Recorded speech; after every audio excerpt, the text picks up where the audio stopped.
Nama saya Luciana Wibisono, mahasiswa jurusan Manajemen Fakultas Ekonomi dan Bisnis Universitas Cendrawasih, Papua. Pada kesempatan kali ini saya ingin membawakan materi mengenai kepemimpinan dan manajemen keputusan.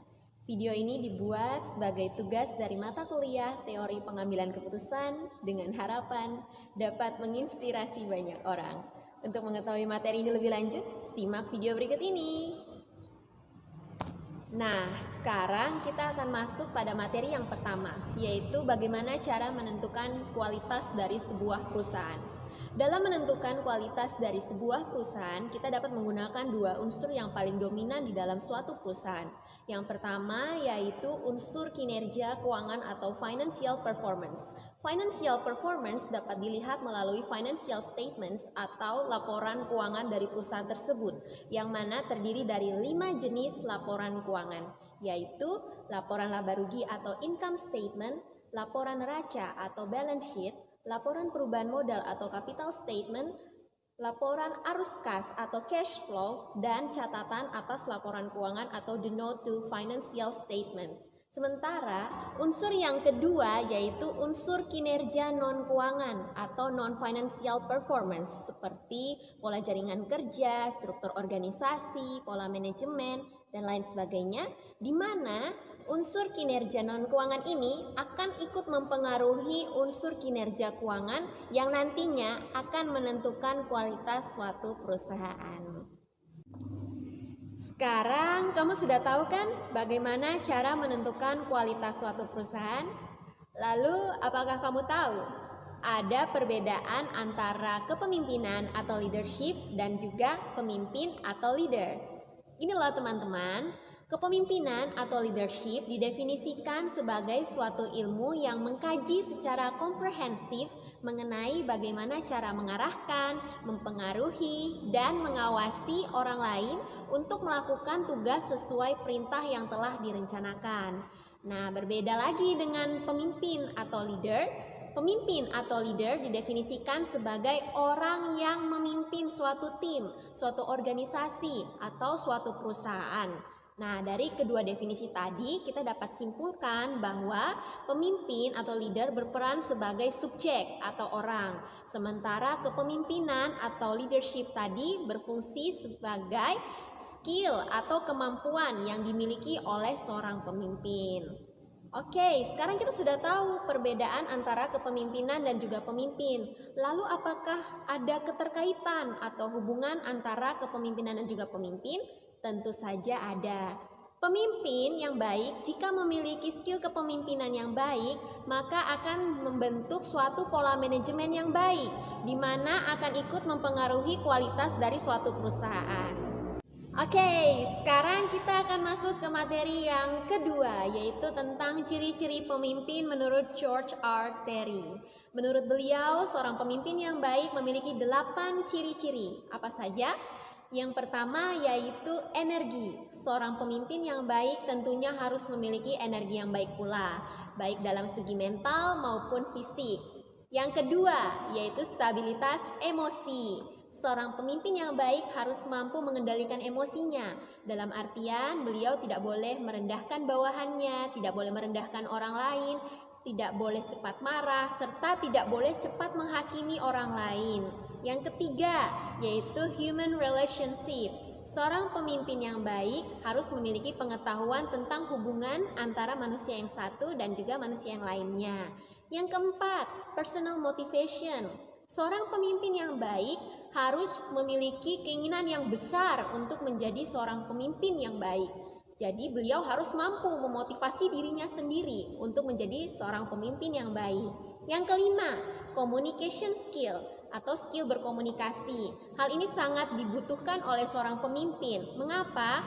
Skill ini digunakan untuk berkomunikasi dengan rekan kerjanya, dengan bawahannya dalam mengomunikasikan proyek yang sedang dikerjakan atau apa yang harus dilakukan oleh tim kerjanya saat itu. Yang keenam yaitu teaching skill. Tak jauh berbeda dengan communication skill, teaching skill juga diperlukan oleh seorang pemimpin untuk dapat mengajarkan bagaimana cara mengerjakan sesuatu kepada bawahannya. Yang ketujuh, social skill atau kemampuan bersosialisasi dengan lingkungan sekitarnya. Seorang pemimpin yang baik harus ramah tamah, harus suka menolong, dan juga rendah hati terhadap siapa saja, termasuk pada bawahannya, agar tercipta kepercayaan antara bawahan dan juga pemimpin. Yang terakhir, yang kedelapan, itu mengenai technical competence atau kompetensi teknis. Nah, di sini seorang pemimpin harus memiliki kecakapan dalam menganalisis, merencanakan, mengorganisasi, mendelegasikan wewenang, mengambil keputusan, serta mampu menyusun konsep. Oke, sekarang kita akan masuk ke topik yang ketiga, yaitu leader and power atau pemimpin dan kekuasaan. Seorang pemimpin yang baik tentunya adalah pemimpin yang ideal, bukan? Nah, pemimpin yang ideal adalah pemimpin yang mampu memprediksi kondisi yang akan terjadi di kemudian hari, serta mampu menggunakan kekuasaan yang dimilikinya untuk melindungi perusahaan dari berbagai kondisi yang akan terjadi di kemudian hari. Menurut John French dan Bertram Raven, terdapat 5 jenis kekuasaan yang dimiliki seorang pemimpin dalam mempengaruhi bawahannya. Yang pertama ada kekuasaan sah atau legitimate power. Kekuasaan ini adalah bentuk konsekuensi dari hierarki perusahaan atau organisasi. Maksudnya, seseorang dapat memiliki kekuasaan ini apabila ia menduduki jabatan tertentu di dalam suatu perusahaan atau organisasi. Yang kedua ada kekuasaan penghargaan atau reward power. Kekuasaan ini menggunakan balas jasa atau reward dalam mempengaruhi orang lain untuk berbuat sesuatu sesuai dengan keinginannya. Yang ketiga ada kekuasaan paksaan atau coercive power. Berbeda dengan reward power, kekuasaan paksaan ini atau coercive power ini lebih cenderung menggunakan ancaman, paksaan, atau bahkan hukuman untuk mempengaruhi orang lain untuk berbuat sesuatu sesuai dengan keinginannya. Yang keempat ada kekuasaan referen atau referent power. Kekuasaan ini biasanya didapat sebagai bentuk penghormatan atau rasa kekaguman dari orang lain terhadap si pemimpin itu. Dan yang terakhir yang kelima ada kekuasaan ahli atau expert power.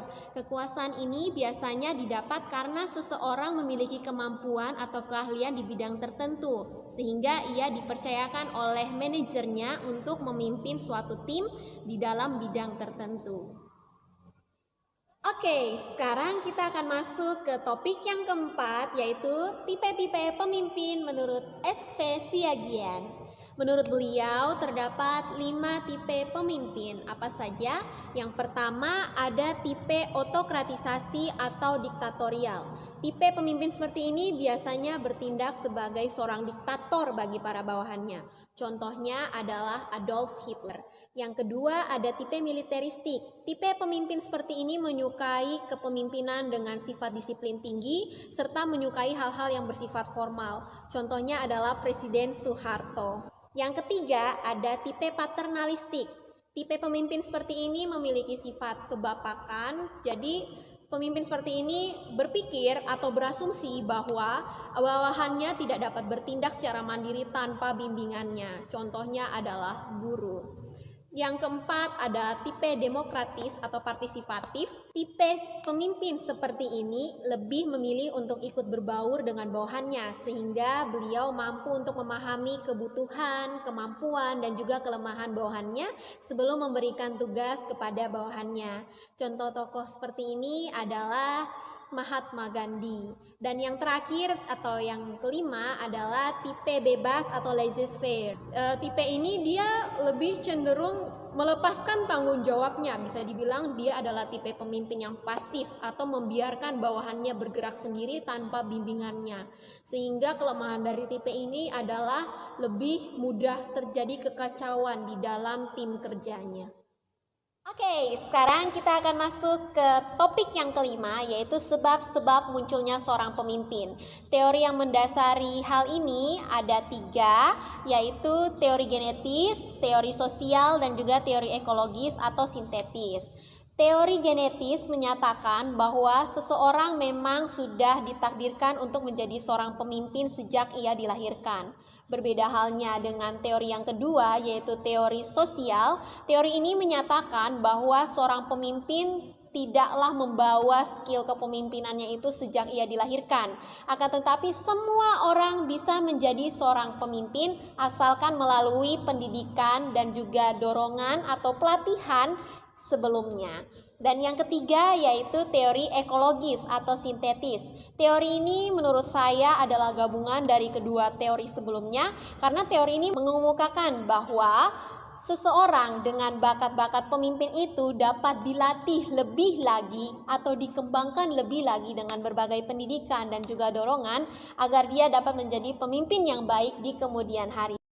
Yeay! Akhirnya kita sampai ke materi yang terakhir, yaitu mengenai gaya-gaya kepemimpinan.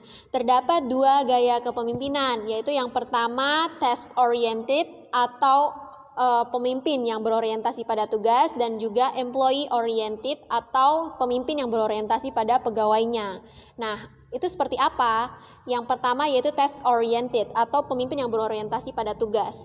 Pemimpin seperti ini lebih mengutamakan target atau prospek penjualan dan lain sebagainya. Jadi dia bisa mengerahkan semua bawahannya atau semua karyawannya atau bahkan segala sumber daya yang dimiliki perusahaan tersebut untuk mencapai target perusahaan.